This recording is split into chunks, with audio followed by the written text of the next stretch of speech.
नमस्कार दोस्तों, मैं आपका दोस्त जयप्रकाश। स्वागत है आप सभी का हमारे यूट्यूब चैनल पर। एक और वीडियो के साथ मैं फिर से आपकी सेवा में हाजिर हूं। तो चलिए दोस्तों, आज की वीडियो में हम चर्चा करने वाले हैं अति बला के विषय में, जिसे कि कंघी भी इसे कहा जाता है और इसे झंपी आदि नामों से हिंदी भाषी क्षेत्रों में जाना और पहचाना जाता है। और इसे गुजराती में खपाट, मराठी में पिटारी, बंगाली में पोटारी और पंजाबी में इसे पीली बूटी और नेपाली में इसे कंघियो और अंग्रेजी में इसे इंडियन मैलो कहा जाता है। तो चलिए दोस्तों, इसके परिचय के विषय में भी कुछ बात हो जाए। तो कंघी जो है भारत के गर्म प्रदेशों में यह अधिक होता है और इसकी खेती भी की जाती है और इसका भी प्राचीन काल से ही भारत में चिकित्सा के रूप में प्रयोग होता आ रहा है। वैसे इसके पेड़ पौधे सभी जगह दिख जाते हैं और 2 फीट से लेकर के 7 से लेकर और 8 फीट तक इसके पेड़ देखने को मिल जाते हैं। थोड़ी नमी वाली जगहों पर यह अधिक विकास करते हैं। चरक संहिता और सुश्रुत संहिता में भी इसके वर्णन प्राप्त होते हैं। इसे बलकारक और वात शामक के रूप में इसकी विशेषता बताई गई है।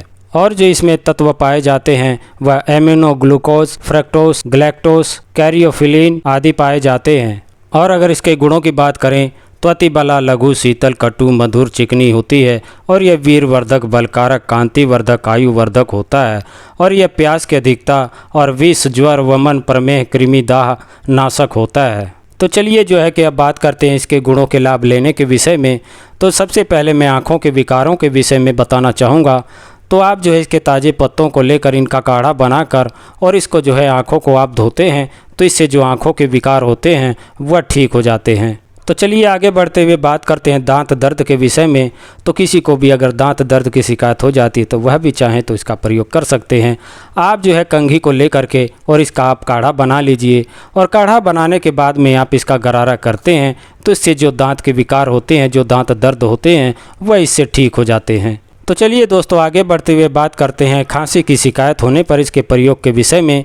तो खांसी की शिकायत हो जाने पर आप इसके फूलों को इकट्ठा करके और इन्हें जो है छाया में सुखा लें। सुखाने के बाद में जो है आप इसका बारीक चूर्ण बना लें। चूर्ण बनाने के बाद में आप घी के साथ इसका सेवन करते हैं तो इससे जो है खांसी में आराम मिलता है, तथा साथ ही में जो उल्टी के साथ खून के आने की शिकायत होती है उसमें भी बहुत ही अच्छा लाभ मिलता है। तो चलिए दोस्तों, चर्चा को आगे बढ़ाते हुए बात करते हैं बवासीर के विषय में।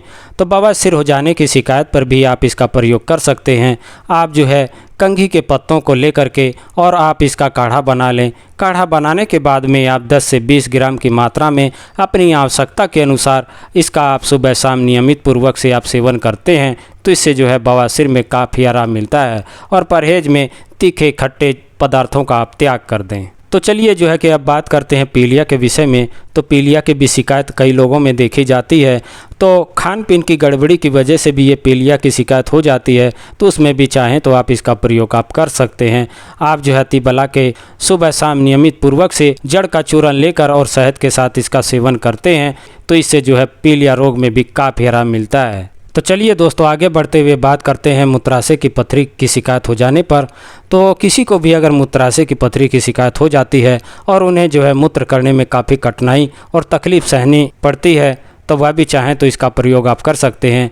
आप इसके पत्तों को और जड़ को ला करके इन्हें साफ़ सुथरा करके छाया में सुखा लें और इनको जो है कि दरदरा कूट करके आप जो है इसका काढ़ा बनाएं। और काढ़ा बनाने के बाद में आप 10 से 30 ग्राम की मात्रा में आप इसका प्रयोग करते हैं तो इसके प्रयोग करने से मूत्राशय की जो पथरी होती है वह टूट टूट कर निकल जाती है और पथरी में बहुत ही आराम आ जाता है तथा मूत्र खुल करके साफ होना शुरू हो जाता है। तो चलिए आगे बढ़ते हुए अब बात करते हैं महिलाओं के व्याधियों के विषय में।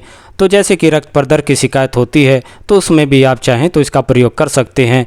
आप जो है 1 से 2 ग्राम की मात्रा में इसकी जड़ का चूर्ण शक्कर और शहद के साथ इसका सुबह शाम आप सेवन करते हैं तो इससे जो है बहुत ही लाभ मिलता है। तो चलिए आगे बढ़ते हुए बात करते हैं मधुमेह के विषय में।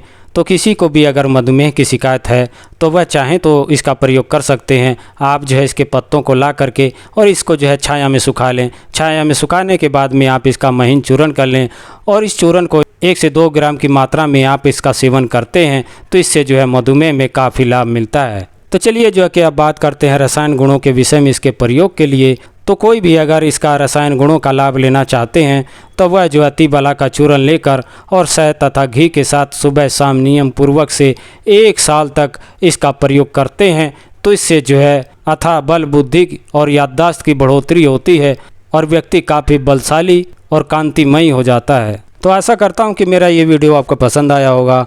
मेरा ये वीडियो आपको पसंद आया तो कृपया करके लाइक, शेयर और सब्सक्राइब करना ना भूलें। साथ ही बेल आइकन को भी प्रेस कर लें ताकि आने वाली हर वीडियो आप तक पहुँचती रहे। तो आपके स्वास्थ्य की कामना के साथ अब मैं आपसे विदा चाहूँगा। नमस्कार, जय हिंद, जय भारत।